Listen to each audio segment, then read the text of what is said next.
Welcome to the Tech Journeys podcast. I'm your host, Vincent, and on this podcast, I interview people in tech.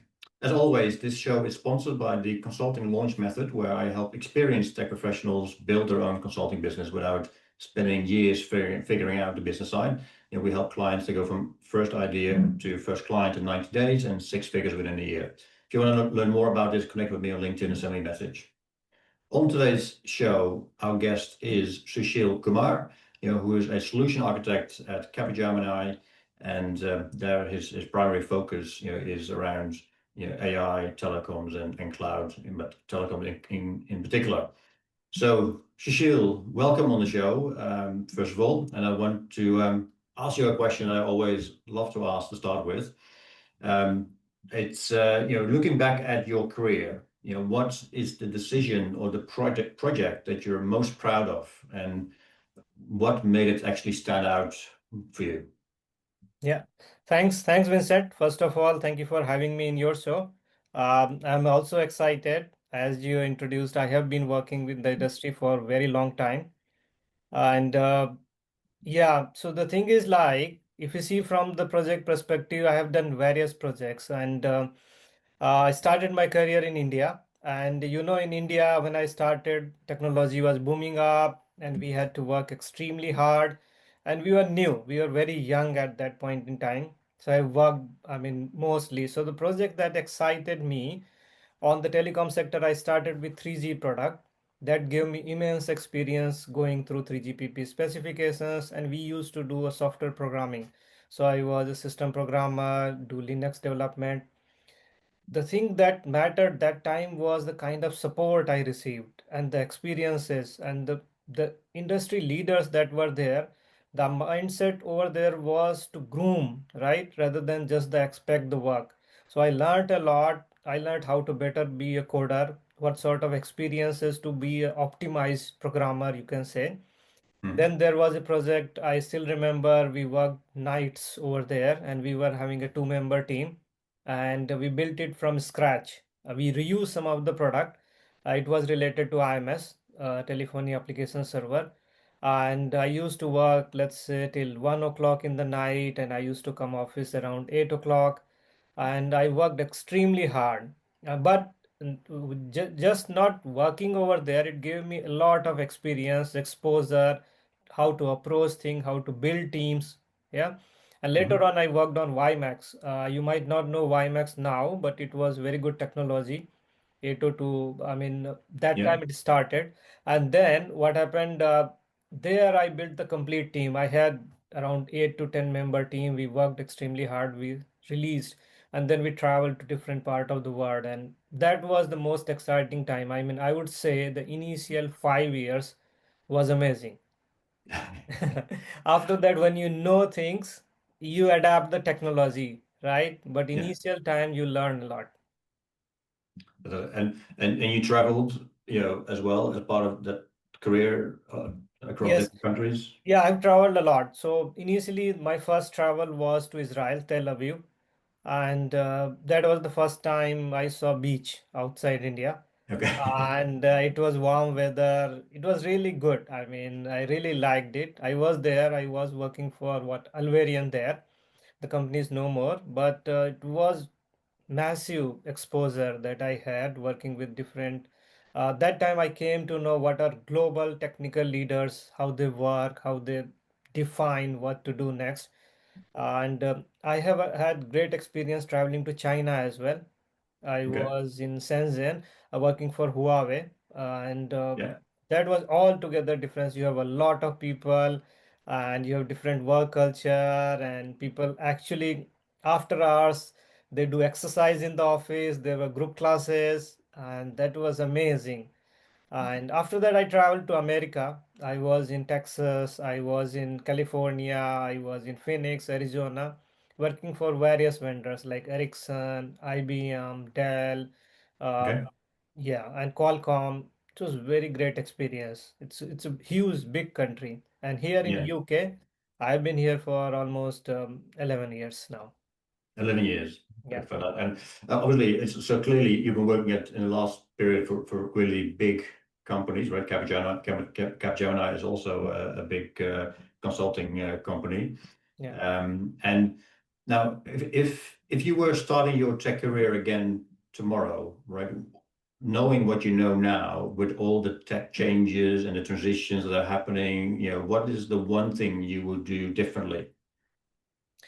Uh, See, the thing is like what I do differently as I used to do in my starting time, right? I want to have time. I want to go through the root of the technology, let's say the AI.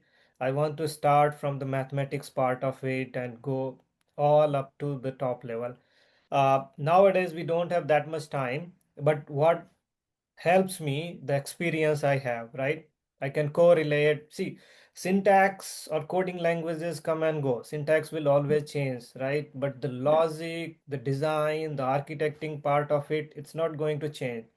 See, AI can solve problems with respect to syntax, with respect to helping out, easing up and all, but it will not help deliver the complete project or product, right? So so those are the things. I will still do things the same way I used to do when I started my career around 22 years ago. Yeah. And you say AI will help, but it's not completely, I guess, replacing you. So what are the things that you will continue doing, as AI helps out more over time? What's your thoughts? See, there is a misconception that people have that AI is going to replace jobs. It's not the case, right? There has to be a human control always. So, for example, there is a fault in the network. You are from the network background. You find a person, right? Who is responsible? If the same thing is done by AI, how you will define the ownership, right? It's very Mhm. difficult. So there will be still some department or some stakeholders who will be responsible for it. So that's why with the AI, I want AI to be side of me. So I don't find it like threatening or something. We need to use AI to do things in optimized way. Yeah. Yeah, I mean, keep using it, keep learning it, but what at the end you want the explainability that whatever is done, how it's done, and you need to have it secure. There has to be guardrail, and there has to be identity mechanism, there has to be security around it. The same old architecture principles have to still apply. You cannot have a free run, right? So that governance layer is very much important. And when I say governance layer, governance is not only when you say like policy controls. Governance means defining the direction as well. Yeah. And is that, in maybe in earlier sort of technology transitions, have you seen that before, or have you kind of worked with that before? Yeah, I mean, see, the technology transition was not this massive always. See, it was like I was working with C programming, then went to C++, then went to Java, .NET. When the cloud came, I would say when the cloud technology came, it was quite a jump, right? Because instead of having Yeah. traditional machines, you're working on remote machines. And then the kind of tooling it provides, it made, I mean, life easier, right? You could deliver the complete thing. In terms of AI, it changes a lot of things fundamentally, where you need not to know everything, but you need to know the end solution or the architecture. Yeah. I feel it will be a bit difficult for the people who are not understanding it properly and they just want to use it, then it will become just like a prompt for them. Yeah, as in people, yeah, so it's more of a prompt, but not necessarily understanding the whole context of within where it's working in. Is that what you mean? Or Correct, correct. See, you should not be using it as chatbot. It's a whole architecture framework and which framework to use when you need to know and better how to do it. So the problem, I'll give you some examples, right? See, Mhm. there are some companies, they started adopting AI and they burnt all their AI budget in 3 months with respect to the token cost, with respect to the machine. And when somebody is adopting AI, AI is not free, right? You are doing No. something, but somebody is running that model. And who is running that model? Sooner or later, they are going to charge you, right? There is a saying, right? If you don't buy a product and you use it, then you are the product, Yeah. right? So they are learning from you until you start paying. right? So that way things are going.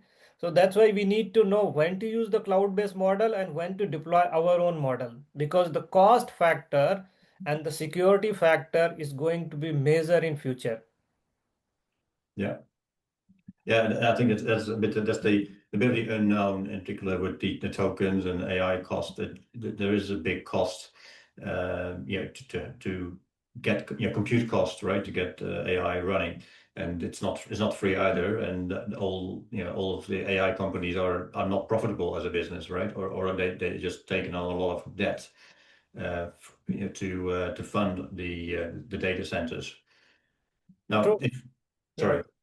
No, no, that's true. See, I just wanted to say they are not profitable as of now because they want people to use it. And similarly, like Google Photos, right? Up to some size, they are free. After that, they start charging you because you can't live without it.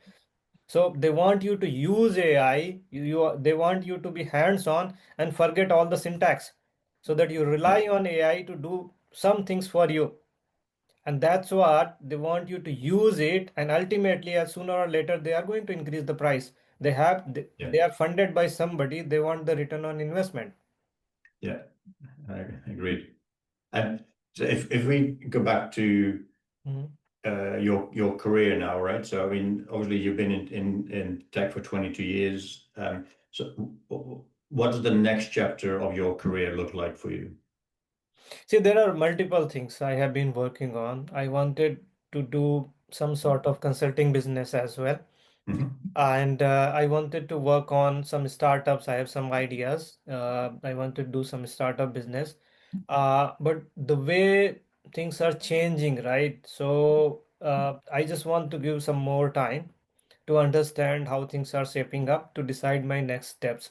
Uh, I'm a permanent employee as of now, but I Hmm. keep looking different options, evaluate different things, and as of now, I don't see immediate change, but after some time, I will explore more. Yeah.